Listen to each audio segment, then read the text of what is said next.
Good afternoon, everybody.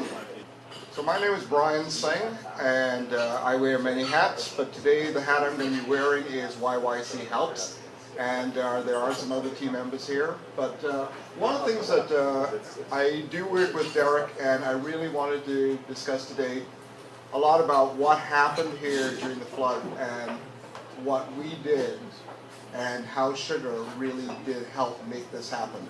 Sugar really was the platform that really brought everything together in terms of our volunteer response and how we supported the cleanup effort and continue to do so for the longer term here in Calgary, but also going into new lines of business. Things that we would have never realized if we weren't unsure. I'm going to ask right off the bat, how many people were affected by the floods directly? It was pretty traumatic, wasn't it? Having to be evacuated. Did you guys suffer damage? Any of you guys? So we all know what was going on, and we all got the notice on June 20th on what was going happening up in Canmore, and that night there was an order that was issued to evacuate 100,000 people from downtown Calgary. So we know what the next day looked like, and that was all of downtown and the large areas along the Elbow River downstream from the Glenmore Reservoir, as well as up in Bonas, were badly affected. But because they were still flooded, nothing could be done. This pretty much sums it up. It was a very, you can buy the t-shirt if you wanted to. And one of the more interesting stories was because of the zoo, the hippos got loose, and yes, we did have feral hippos in the Bow River for about a day. So what can we do? So there are emergency vehicles all over the streets. Everybody is trying to get out of their communities so to get away from any of the flooding. And we're at home, and there's nothing we can do. So at 12:18, I got online. I said, look, people need information, but the more important thing that's going to happen is after once the floodwaters recede, is we're going to see massive damage to our city and our infrastructure. This is a major disaster, and it's going to require a cleanup effort like there is no tomorrow. And I think that once we saw what happened once the floodwaters receded, I think that we were quite shocked at the extent of what happened to our city. But stuck at home, there's nothing you can do. So we said we can get organized for when the floodwaters recede. So we started a simple Facebook event and say, I want to sign up here to say I'm going to attend a cleanup event. And which quickly morphed into a Facebook page, and we realized that people wanted to share how they were going to help, so that we realized that we had to start to register people.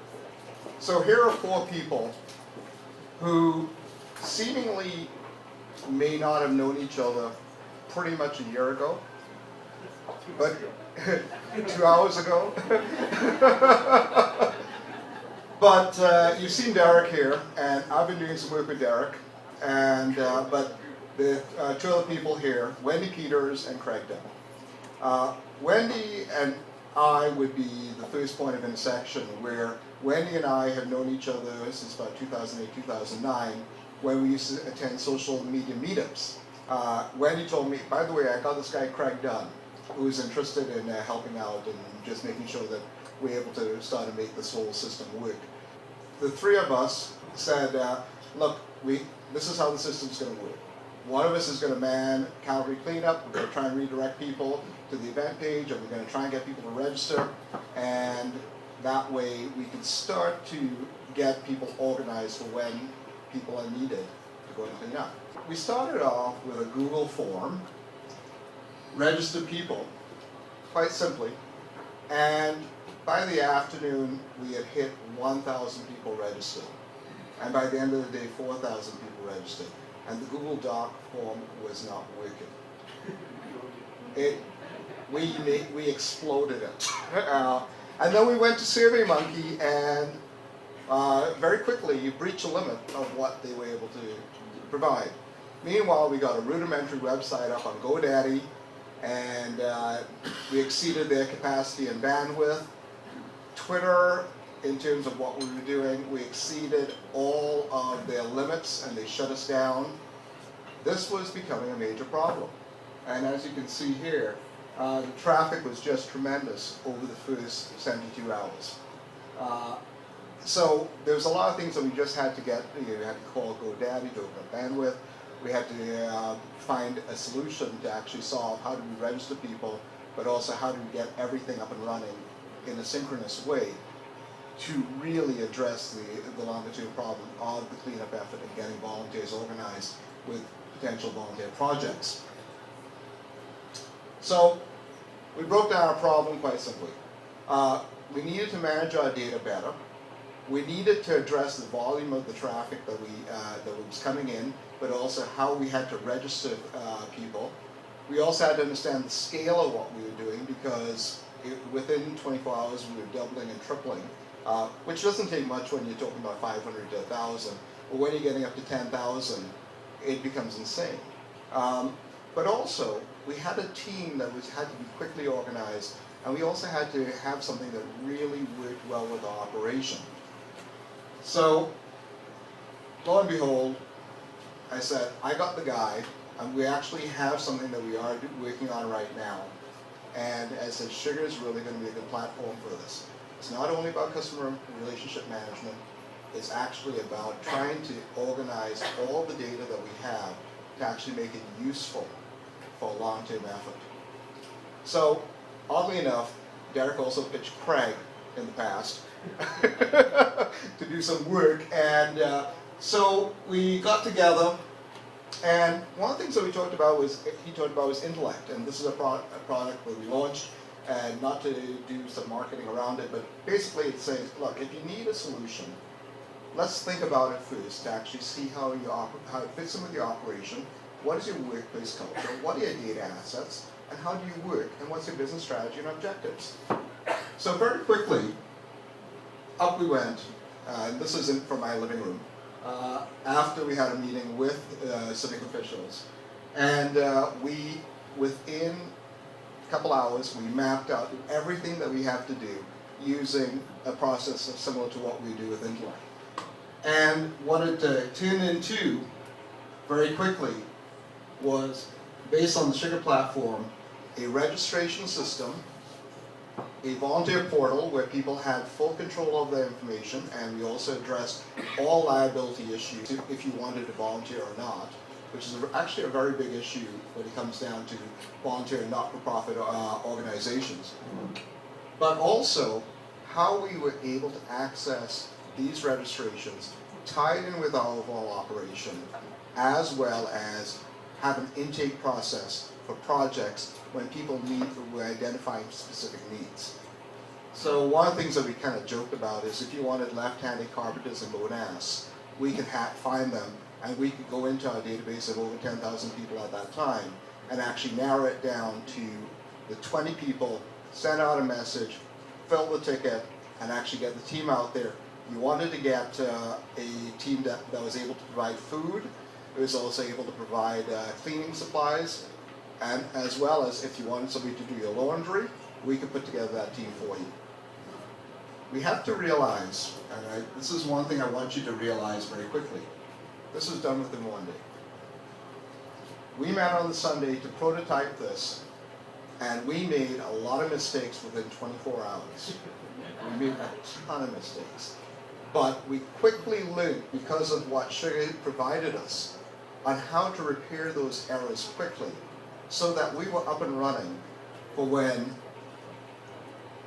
June 24th hit. We all know what happened at McMahon Stadium, but hordes of people descended our neighborhoods, and in this great revelation of community spirit, which was just astounding. It was just amazing. You know, this is one of the things I do really love about our city. But one of the things that quickly people realize is that even at the community intake points, they needed levels of organization. And we needed to be able to match demand with the supply. So on some of the more strategic type initiatives, we actively got involved to get groups of 50, and the largest one we did was 150, out to very specific areas with specific projects. We were also matching up people that had trucks, also had very specific skills and certifications that were required. You have to realize that, and for those people affected, there were a lot of things that were related to electricity, gas, and water. And you had to treat water as hazardous waste. So we had to make sure that we were able to keep everybody informed around this. And when it came down to specific skills to go into certain neighborhoods, we needed to provide the right people in the right place. And also keep in mind that there were emergency vehicles going all over the city. So we didn't want to have somebody going from the northwest going down to the southwest. We wanted to try and work people locally as possible. And we had the ability to do that with the platform. So what did Sugar really bring for us? Well, within one day, it really demonstrated that it was quick to implement, and an entire team that swelled from 4 of us to over, it was at one stage almost 40 of us, who were really just doing a lot of stuff on social media, but also using the platform, doing the intake process, and monitoring email, and also just talking to people who needed help. That we were able to actually unify our whole team around the platform. We didn't have we had an unsaid culture of what we were trying to do. We had a common objective. We wanted to help people. We wanted to match up volunteers with projects. The way that we quickly implemented ourselves was, how many people have heard of the platform Kiva Online? Anybody know Kiva? Okay, so Kiva is basically projects that if you wanted to get behind, you could put some money and help somebody in a developing country to realize their business opportunity. And Kickstarter is quite well known, where if you wanted to see something get done, you could actually put your money and effort behind it to do that. So imagine within 3 days, starting from the point of 12/18 on June 21 till the June 24th, we built a combination of Kiva and Kickstarter for the volunteer sector. And very quickly, we knew that that's what we were trying to achieve, and the entire team got it, and Sugar was the unifying element to that. Sugar also made things very efficient, and it brought an efficiency to our process. So when we had people fill in the intake form for a volunteer request, we took that, matched up against what we had in our database, and very quickly were able to fill the ticket and also send on people to a part of the city, sometimes within hours. This was astounding. But the efficiency is, we were able to do that matching process quicker, and we are now building out that efficiency by matching the algorithm of and I use a fancy term here, but just basically saying when the intake process comes in, we're almost automatically able to match it up based on identifying the key prospects or volunteers of who would best be able to fulfill that particular need. No humans are involved in that. That's being done through Sugar. Things got customized very quickly with some plugins. We use MailChimp as our email service. Everything was onboarding programmed in Joomla. Easy to customize, but with the plugins, we now have a lot more accountability in our marketing.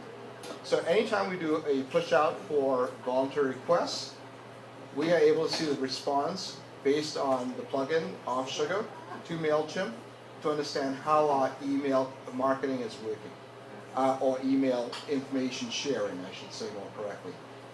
So everything that we have, oddly enough, given that all of us run our own business and that we are in a world of data, we really knew everything about how this was working. So we had feedback loops on the reporting to really understand how to fix things quickly. We were fixing things within hours that there were real problems for people putting in requests. But if we didn't have a good platform, we couldn't do that. So quickly, we scaled up from a Google Docs form to something now that handles, and I'll show you the numbers shortly, almost 14,000 people. But it's also part of a complete ecosystem of how do you actually find out about volunteer projects, how do you market to those things, but also how do you measure the connections between how you're marketing or how you're sharing that information to inform people directly to volunteer projects, and how those things are being filled. So, in summary, it was pretty much a straightforward platform. The programming environment, one day we built an entire software solution for the flood and to support the volunteer effort. We also had, based on the reporting system, we were always able to constantly improve. But the most important thing is, we basically provided a disruption to the volunteer sector for not-for-profits and charities in Calgary. They're now wanting to use this platform beyond what's going on now, and the requests are coming in. We're having meetings with them. They're seeing great value to this efficient approach to matching volunteers to volunteer projects.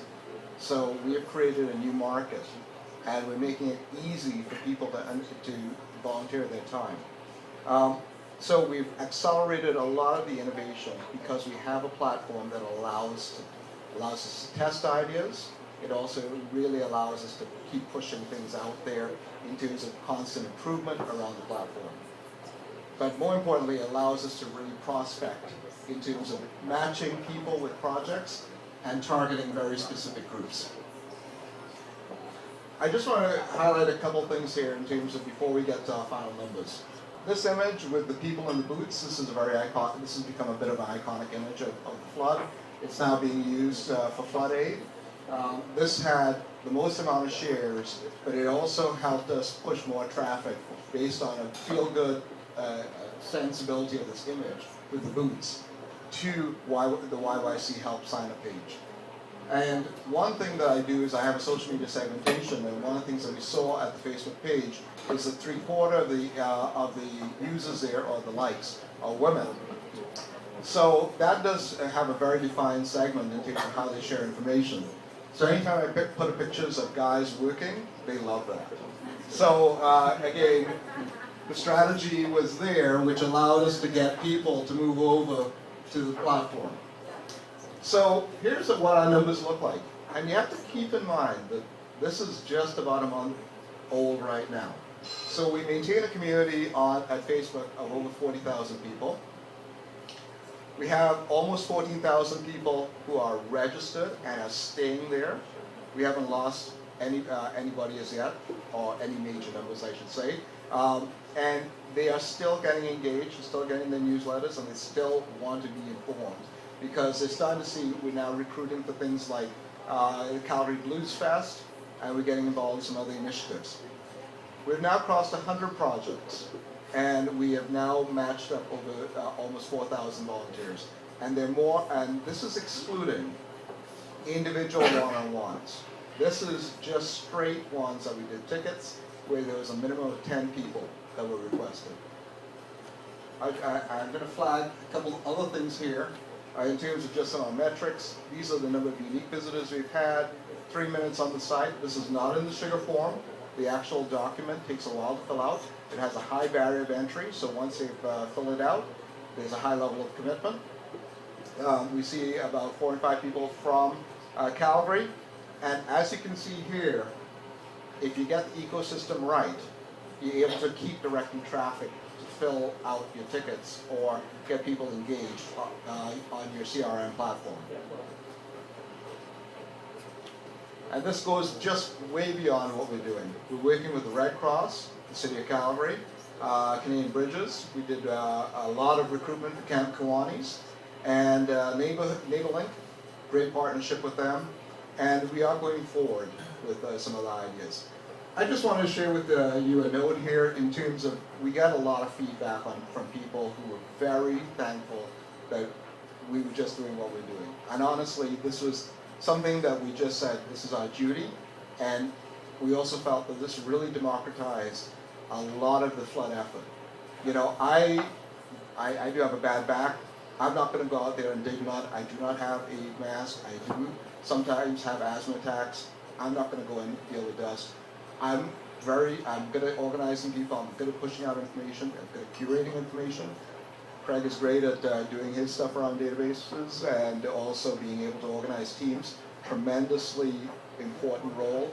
So if people have skills in going out and cleaning our houses, they were equal to all us, and everybody did what they could do best. And this is what the responses are like when you help people. And all we're doing is just matching them up with people who are able to help them. So where are we going from here? So August 15th, we're involved in flood aid. We currently have a ticket out there to recruit 200 people. And so that's going to get filled, and we're also developing some volunteer roles and job descriptions, and that way we're going to fill out that one. The event that we're doing is 200. It's most probably going to expand as they see the value of what we're doing. And we are looking to actually build this into a business, believe it or not. Because when you do have a platform like we do, that's working as well as it is, and the demand is growing from the volunteer, from not-for-profits, as well as charitable sector, you can only be inspired to keep going with it. And Sugar was the team that made it all happen for us. Thank you.